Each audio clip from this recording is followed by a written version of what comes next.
Guys, we're back. I need to ask you something.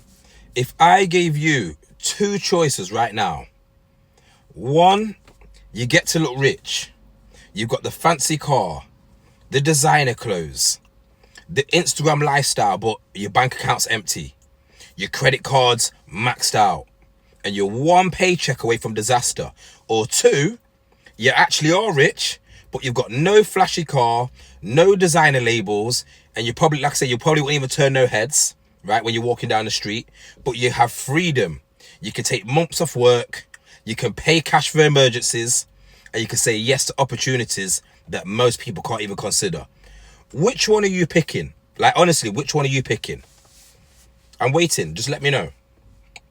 Because I guarantee most people, they say they'll pick the second option, right? But if you look at what they spend the money on, it's the first one every time.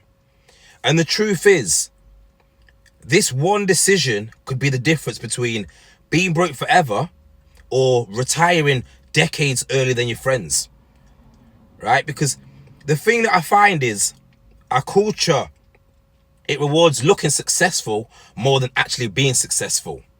Like you'll pull up in a new Mercedes and people assume you made it. But what they don't see is the £800 a month payment, the insurance, the maintenance. Like you could wear a £1,200 outfit and you get the compliments, the likes, maybe even some envy, like that'll come with it. But they don't see the credit card debt, like quietly growing in the background. The problem is though, the energy and the money it takes to maintain that appearance of wealth actually keeps you from building the real wealth. Actually keeps you from building the reality of wealth. It's like painting a house that's falling apart on the outside. It looks fresh for the neighbors, but the inside, you're still living with broken plumbing and a leaky roof. Like I remember several years ago, and if you've been following my channel, you'll already know this story. I was earning decent money, but instead of investing it, I thought, why not upgrade my car? Why not eat out more? Why not buy the nice watch? Why not buy all the fancy garms? And people notice. Friends say things like, you're killing it. But in reality, I wasn't killing it at all. If you think about it, I didn't have a house to my name. I didn't own any stocks. In fact, I didn't have a single asset to my name. Sure, I had the designer clothes, a fresh BMW, a nice watch. So on the outside, it looked like I was doing amazing.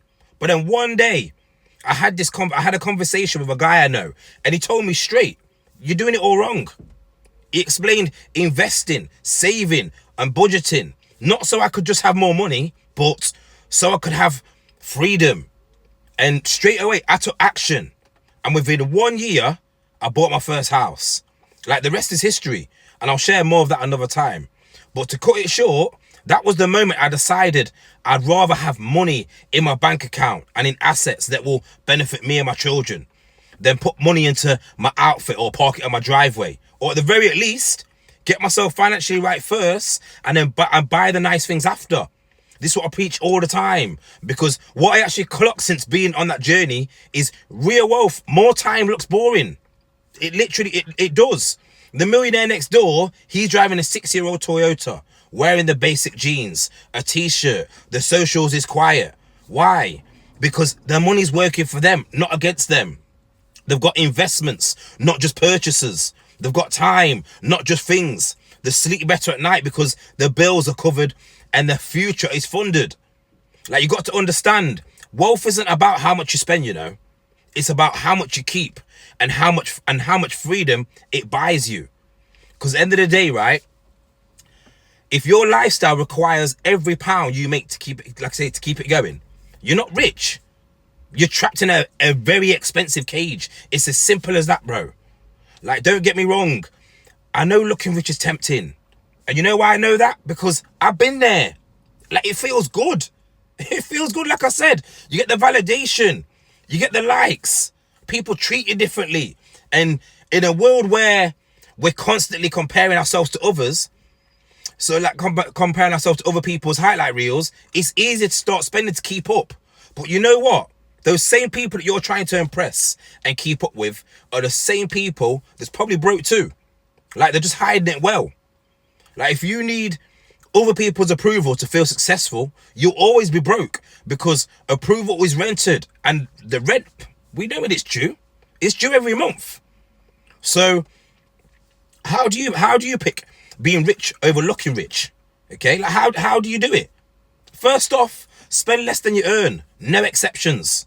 Second, put your money into assets, things that grow in value or pay you, like investments or working on skills, working on a skill set. Third, delayed gratification. You can have the nice car later when it's, like I say, when it's a small slice of your income, not your biggest monthly bill. And this isn't about depriving yourself. It's about setting yourself up so when you do buy something nice, you buy it with freedom money, not paycheck to paycheck money. So I'm going to ask you again, like I did at the start, would you rather look rich or actually be rich? Because one gets you likes today, but keeps you stressed and stuck, right? The other gets you freedom, security, and options for life. And the crazy thing is, most people pick the first one without even knowing it. But not you. Like I say, if you're still watching, you're thinking long term.